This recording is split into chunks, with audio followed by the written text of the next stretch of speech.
Hi guys, it's Li Hui and welcome back to another episode of this podcast. Today's topic is my piano learning journey part 2. So if you have not listened to my last episode, make sure you listen to it first before you continue with this episode so you won't miss out any details, okay? So last week I talked about how much I hated music.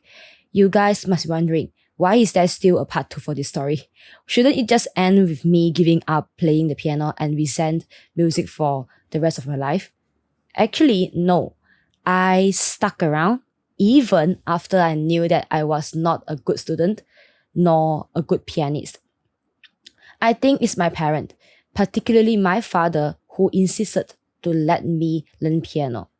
So I kept on learning the piano, even though my learning attitude got better. But every day going to the piano and sit there for 30 minutes still seemed tough and it's like a burden to me. At this point, you must be wondering that I would still fail at playing the piano and eventually quit, right? If you are thinking that way, you only guess half of the story correct.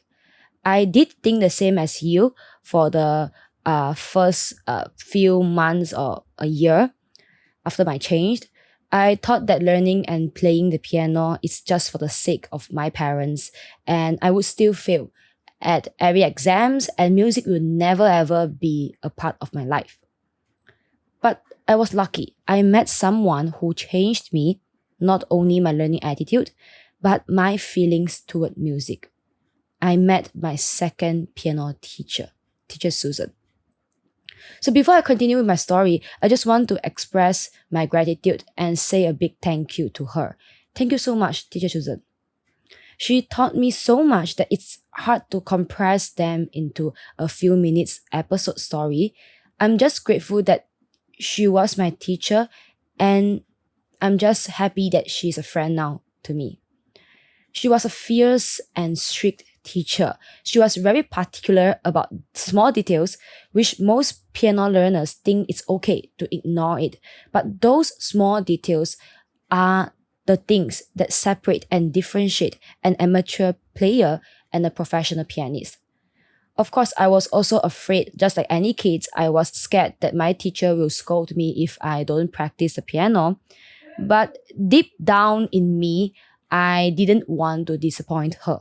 I knew that she's a good teacher and I didn't want to let her down too. The way she viewed music somehow changed me as well. I started to respect music more. I respect the composer and I treat music like a friend instead of enemy.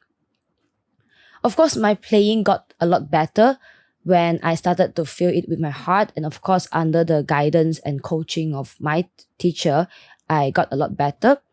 And I knew how to express my emotions through the melody. I felt satisfied, happier, and free.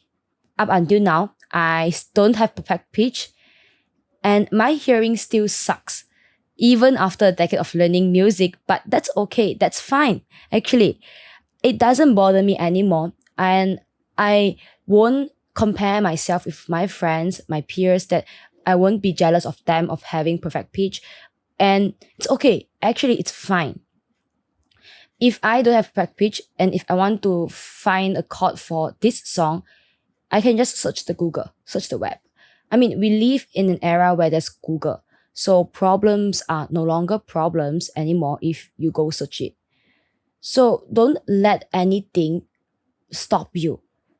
Stop you from learning or loving music.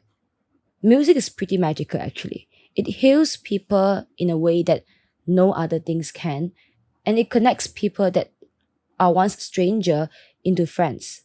Also, it changes the way people think, the way they express themselves, and even changes how we view the world, which to me, music is pretty much a real life magic that you can get. It happens every day. This magical thing happens every day. And I'm sure that you will notice that if you pay attention to it and listen to it with your heart. Frankly, now I'm pretty into music and I will always be. I just couldn't imagine my life without music. and how dull it would be if music vanished completely. If you feel the same as me, feel free to leave a comment below and tell me how music has changed you and what types of music do you like. Do you like pop song, like K-pop, C-pop, J-pop, or do you like jazz, blues, and even ballet? So that's all for today. And today I want to recommend you a song called Talking to the Moon by Bruno Mars. Hope you enjoy it and goodbye.